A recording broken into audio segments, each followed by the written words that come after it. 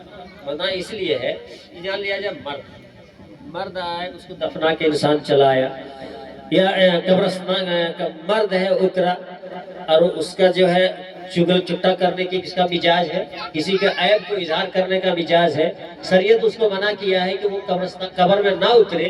اس لیے کہ جب انسان کو قبر میں سلایا جاتا ہے تو کتابوں میں یہ بات ہے کہ اگر اس کے چہرے کھولا گیا اور چہرے کو کچھ رد و بدل دیکھے، چہرے کی جغرافیہ بدلا ہوا دیکھے تو یہ عیب کی بات ہے، اس کو عوام کے سامنے اظہار نہ کرے. اس لیے ایسا پرہیزگار آدمی اترے کہ وہاں اگر کوئی عیب کی بات دیکھے تو دنیا والوں کے سامنے اس عیب کو اظہار نہیں. عیب کی بات ہے.